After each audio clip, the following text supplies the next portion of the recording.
Govannen, niblings. Let's play LotRO, episode 52. So here I am at the Bree-land homesteads. Like I said, I would open up this episode showing you housing, and I'm just going to go into the first neighborhood here. So the homesteads are public instances, but as you can see, these are all of the different instances. So these are basically all copies of the same instance. And let me just go ahead and show you what it is. And the reason that there are so many of them is so that they didn't have to make the instance big. It's actually quite a small instance. So here's the map. Each of these are houses.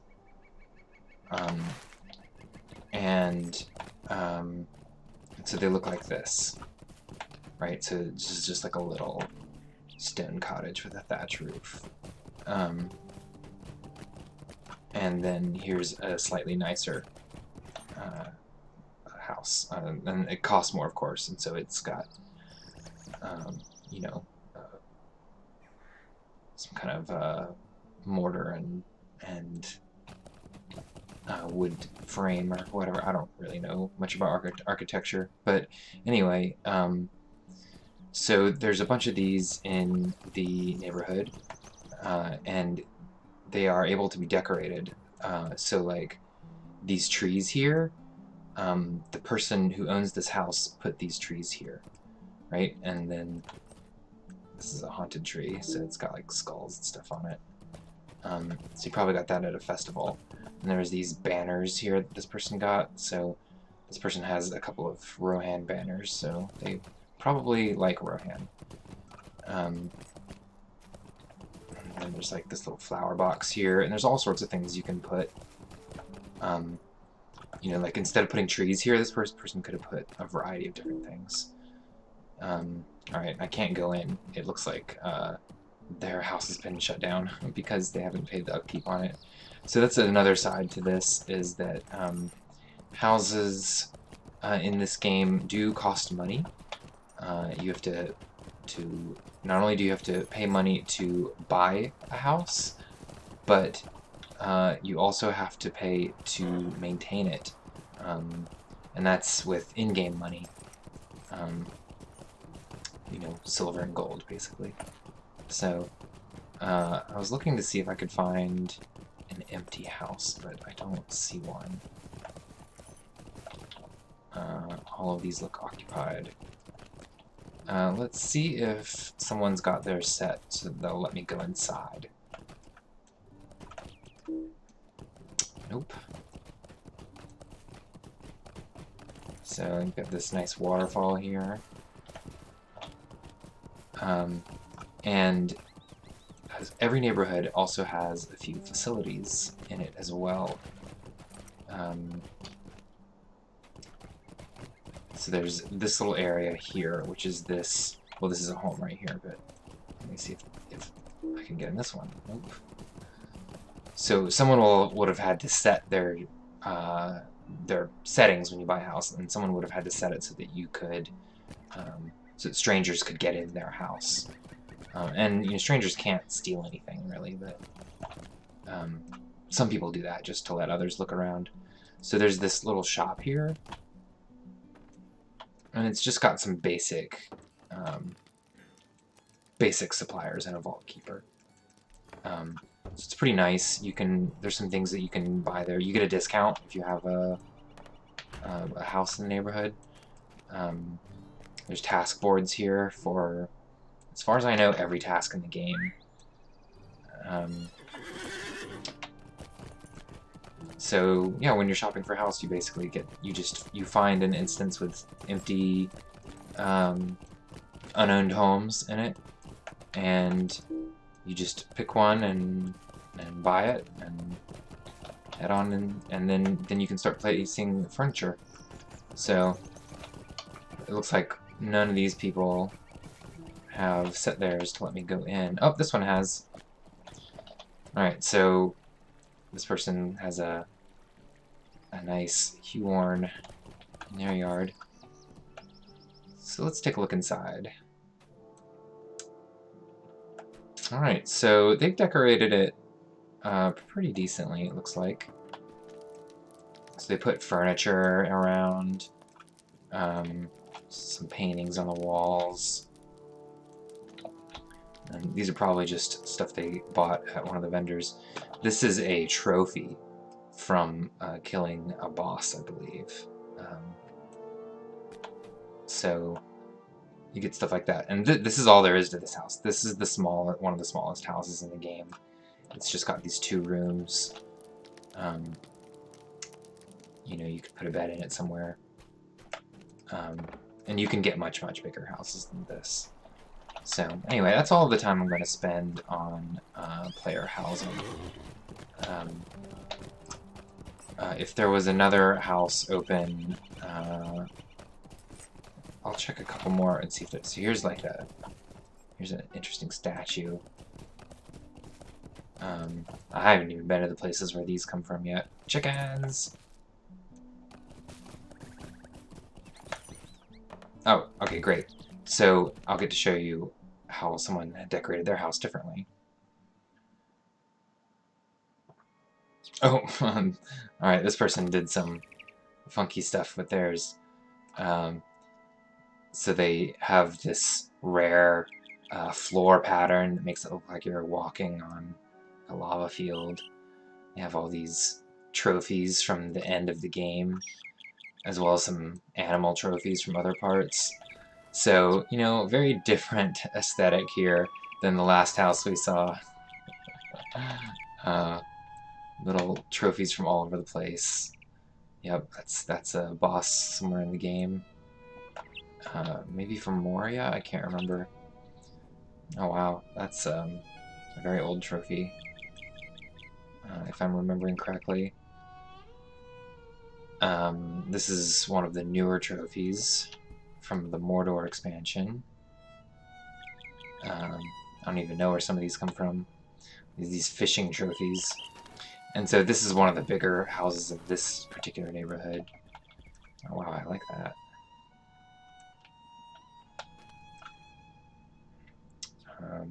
So yeah, these are from all over the place. Oh, I can't light the fireplace. Looks like only the owner can do that. So it just gives you an idea of what these are like. And there are 5 housing neighborhoods in the game currently. This one is the one in Bree-land. There's one in the Shire, south of Nickel Delving. There's one... oh, there's 2 in Arid Luin. There's one east of Hvila, across the river from Hvila. And that's the elf one. And then there's one in Thorin's Gate. That's the dwarf one. It's pretty neat. It's in this little, like, shallow cave that has, like, a couple openings where the light is coming in from the sky, but most of it is in a cave. It's pretty cool. It's one of my favorite ones. And then there's a neighborhood in Gondor, in Belfalas. And that's the fancy neighborhood where the houses are more expensive, quite a lot more expensive. And if I remember correctly, you can only buy them with premium currency. With all the other neighborhoods, you can buy them, the houses with just your regular money in the game, your gold, silver, copper. But the one in Belfalas, I believe you can only buy with mithril coins.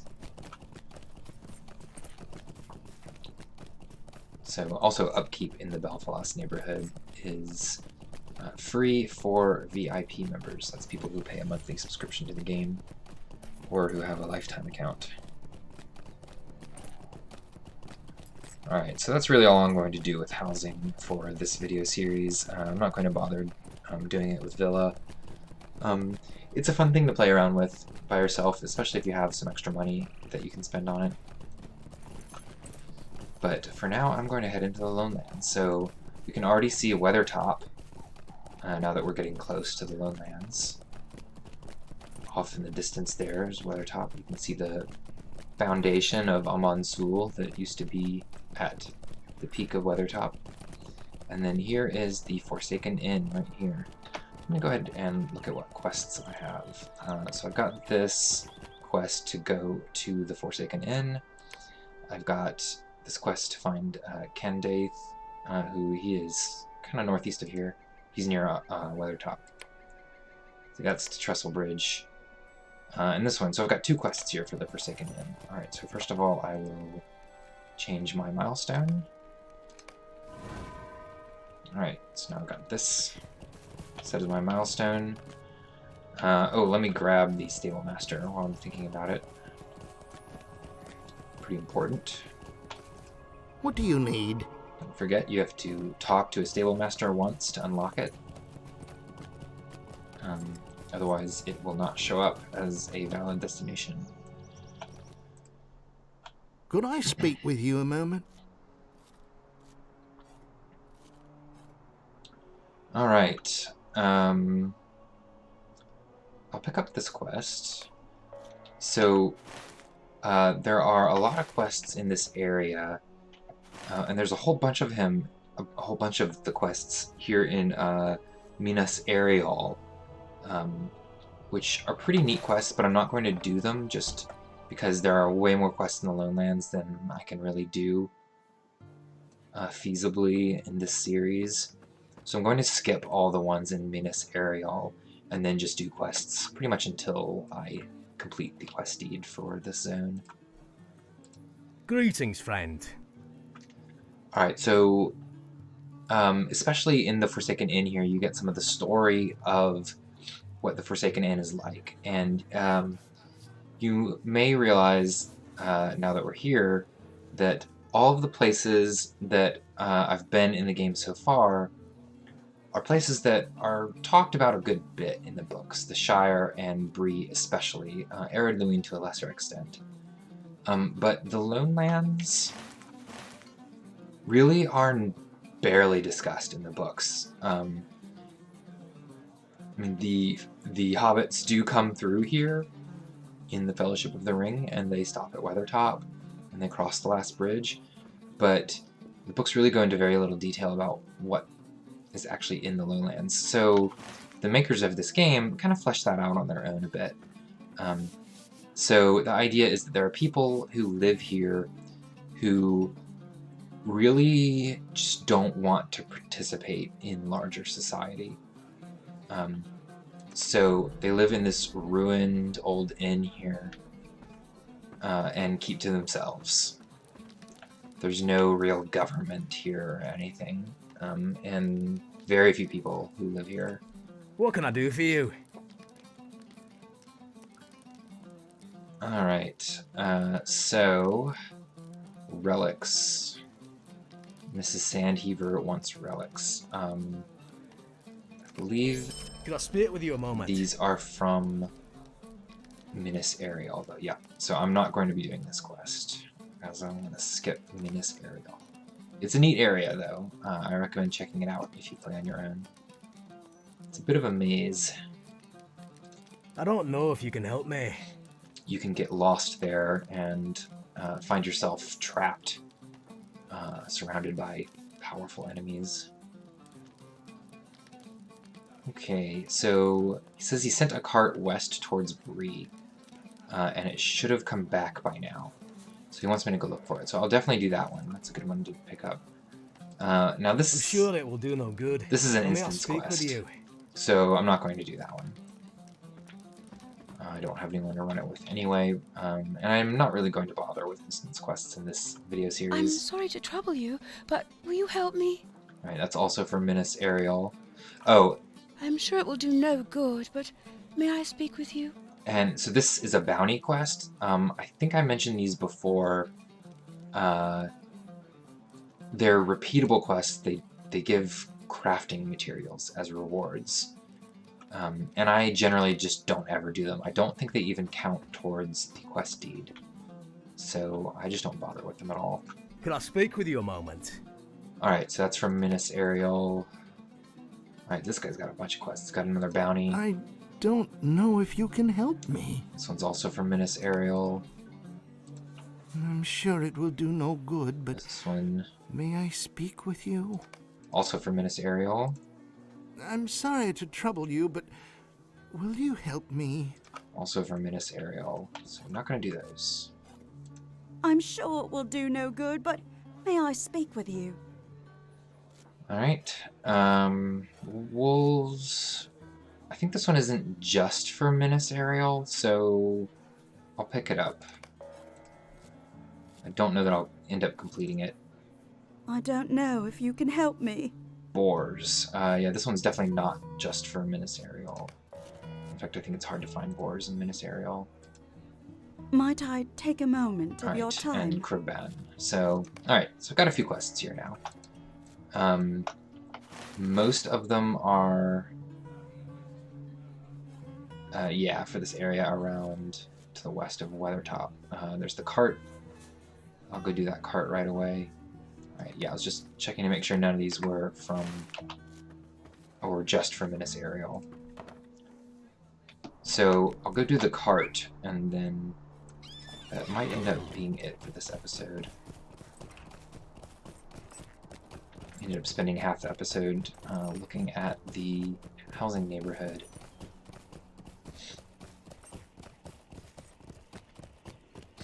By the way, in case you're wondering,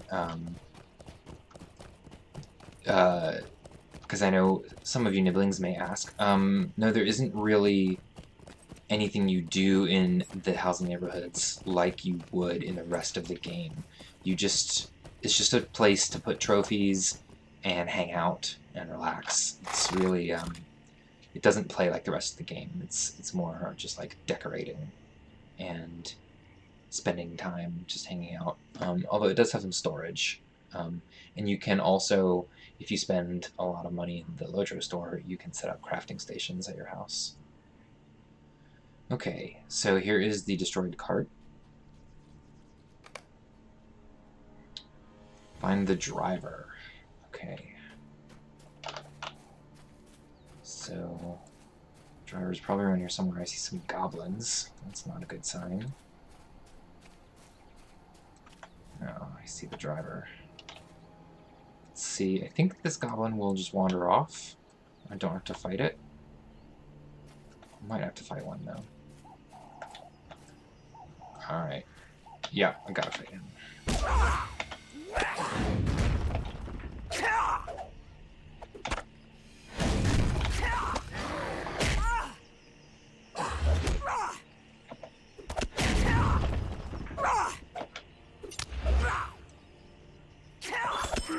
Alright. So I picked up a pendant from that goblin. And maybe someone at the Forsaken Inn will know what it is. Right. I also got the Goblin Slayer deed for Lonelands, even though we're technically back in Bree-land. It's a Lonelands quest, so those goblins were Lonelands goblins. Alright, so the driver is dead.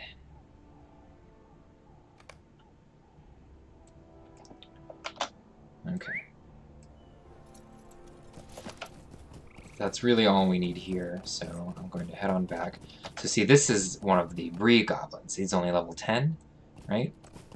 But these White Hand guards are level 23, so... tricky little placement of those monsters.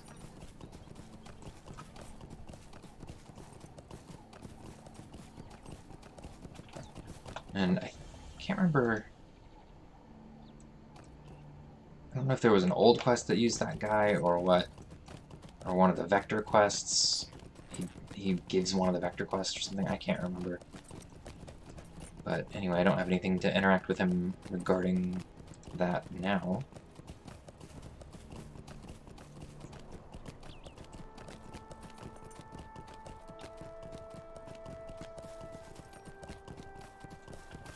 All right.